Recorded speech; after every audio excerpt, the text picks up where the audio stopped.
গল্প শুনবে? ওই ছেলেটাকে দেখতে পাচ্ছ? ওই যে ফুল দিয়ে স্টেজ সাজাচ্ছে। ও আমার প্রেমিক। ওর গল্পটা বলি। আপনার প্রেমিক? হ্যাঁ, যদিও একটু মাথা মোটা, কাণ্ডজ্ঞানহীন।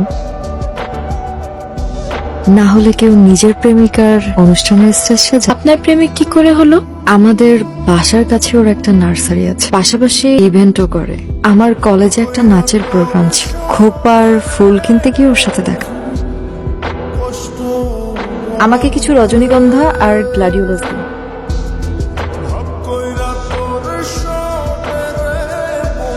দিচ্ছি।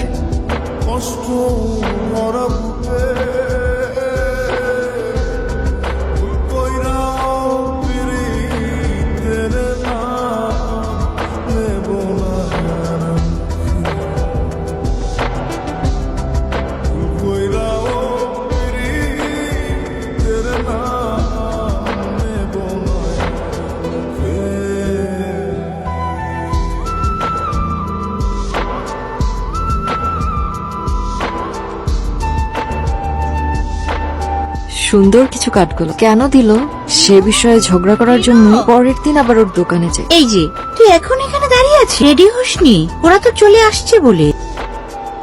ওই যে ওরা চলে এসেছে, যাই তাড়াতাড়ি তুই রেডি হয়ে নি, আমি ওদেরকে রিসিভ করে আসছি। আসো আসো তাড়াতাড়ি। তুমি না হয় রেডি হও, আমি আন্টির সাথে যাই। আচ্ছা চল। ওকে আসসালামু আলাইকুম। ওয়ালাইকুম সালাম। কেমন আছেন? ভালো আছি বাবা, ওঠো ওঠো, সালাম করতে হবে না। আসো আসো আন্টি বাবা, আপনি ব্যস্ত ভেতরে। হবেন না। টেন। ভাইয়া ভাবিকে দেখবো, তাড়াতাড়ি চলো না।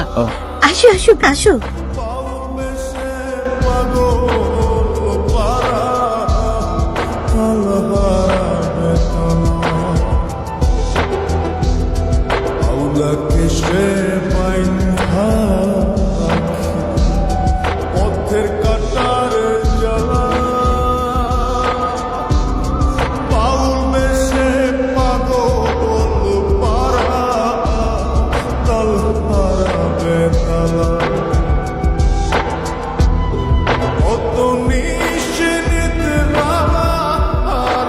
লাইটার হারানোটা তোমার অভ্যেস হয়ে গেছে।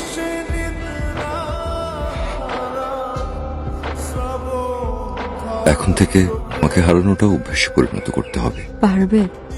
জীবনের পরিধিটাই যেখানে হাতের নাগালে, এখন আমার পার না পারাতে কি এসে যায় তৃণ? অভ্যাস যেখান থেকে ফেরত যাওয়ার জন্য কোনো খালি রিক্সা অপেক্ষা করে না।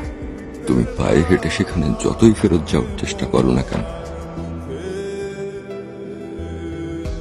দেখবে তুমি এক জায়গায় ঠায় দাঁড়িয়ে আছো।